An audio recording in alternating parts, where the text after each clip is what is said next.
Adam Frazier, after a brief stay in the Pacific Northwest, a brief stay in San Diego, has taken his left-handed bat to the Baltimore Orioles on a one-year deal. When we welcome Adam to the program this morning. Hey, man, congratulations on the contract. Good to see you. Thanks for taking some time with us.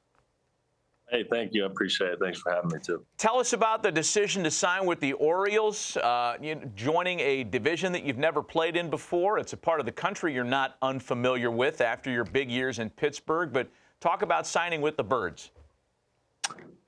Really just exciting group to be with. A lot of young guys. I think a lot of the country got a glimpse of them the second half. And, I guess us in Seattle, we were trying to fight them off the whole time. But, it's a young group. I guess I'd be the second oldest guy now with Gibson there. And so I'm looking forward, which is crazy to think about, but I'm looking forward to that challenge. Something I really enjoyed in Seattle last year, being with a lot of those young guys. So good group and looking forward to joining them. You got to quit saying those young guys. Look at you, man. I mean, he's 31. What other walk of life at 31 are you considered one of the older guys? That's amazing. Unbelievable. Man. Hey, Adam, so how was playoff baseball? How much did you enjoy that?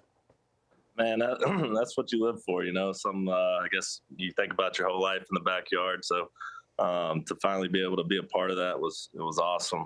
Wish we could have gone a little further, but we played some exciting games there. In that short stretch that we had. So, it really makes the 162 all that much more worth it when you get a chance to, go for it all. So hopefully make that happen again this year in Baltimore. So I felt like when I was playing, when I was 30, 31, I really started trying to figure it out. Like, here's how they're trying to get me out. Here's what I need to do with my swing. What did you feel like right now at this age that you feel like in your development where you're at? Yeah, same, really. It's, I guess, the past couple of years, you start having a clue of what might be your hole that they're going to attack, what you can cover. Really, though, is when you're at your best is you just look one pitch, one spot, and don't worry about the rest of the plate. So be comfortable getting behind an account maybe, and then just stick with your approach and then hit the mistake. And then if you can do that, you're going to limit giving away at bats, and that's when the success comes. Adam, we're refocusing a lot this hot stove season on college baseball, and we had your alma mater up there a moment ago. You're one of the handful of notable Mississippi State guys in the big leagues. I didn't realize, though, dude, that this group, you guys all played together. This is an amazing. I mean, for a team to put that many kids into the big leagues and really good players, you guys must have been pretty good back then in college. He missed the College World Series, but he wasn't watching you guys. Yeah, we were pretty good. We came up just short, but I think we had another 5 guys from that team outside of that 5 that all made the big leagues. So wow, it's a pretty special group to have 10 guys reach the pinnacle. So.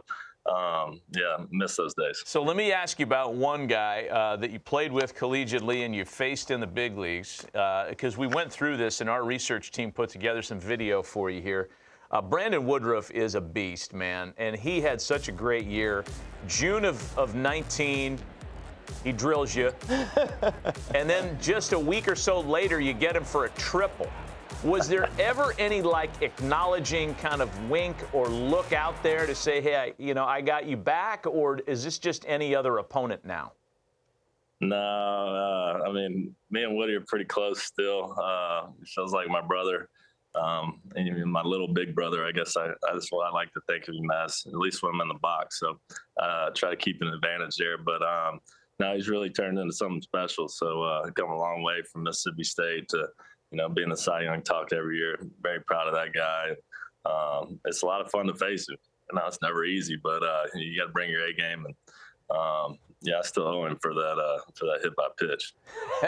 Hey, did Will Clark ever come down and talk to you guys? I'm wondering what he said when he did.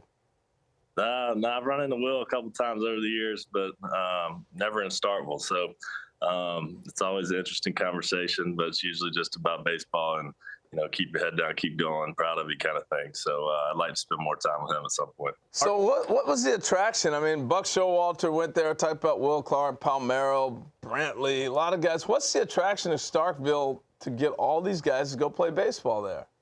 Harold, if you wait until the weather warms up in conference play and go to a game on the weekend there, you'll see why. It's pretty incredible. They got the smoke going from the grills in the outfield, the food everywhere. They're going to talk more crap to you all weekend, but by the end of it, they're going to be feeding you. So it's a really special place. But yeah, go catch a game down there when you get a chance. That sounds like a road trip, man. We got to do that. Hey, Adam, what's your offseason look like? I mean, I'm sure you don't take too much time off, if any. Nobody seems to anymore. So lay out your workouts and what you do this time of year. Yeah, I really just took a couple weeks off, let the body refresh a little, and then the mind as well. Then get back to moving around again. So, wait till I usually start hitting the beginning of December and really get that going again. But, you take a couple weeks off, really just get the mental refresher, and then it's back at it. So we're about full go right now. So, I guess you catch a couple days at Christmas, and then it's, ready for spring. What do you feel like you want to work on this winter?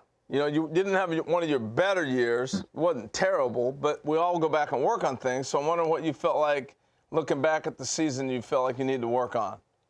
Yeah, definitely a roller coaster of a season offensively, but really just trying to simplify things again, getting back to a consistent firing place with the swing, and then just simplifying it. Like I mentioned it earlier, just one pitch in one spot and not trying to cover the whole plate.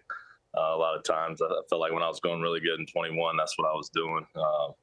Not having a problem taking a pitch that's painted and then just getting back to the approach and sticking with that. So those couple of things right there, I think I'll be fine if I can clean that up and stick with it for 162. With interleague play and guys intermixing so much now, it's not as much National League, American League as it used to be, but yet it still is. So what was it a little bit of a challenge learning the American League compared to being in the National League all those years? Definitely. A completely different league. Most of those guys I've never seen before. The first half is definitely learning, I guess, a few months. And then after that, you have an idea what they're going to do with the attacking. But, after being in one league for 6 years and then switching, you're definitely learning a lot throughout the season. So be a little more comfortable going into this season in Baltimore. Yeah. Adam, we appreciate the visit today, man. Congrats on your deal. Happy holidays to you and your family, and thanks for coming on with us today. Yeah, happy holidays to y'all as well. Take care. Appreciate it.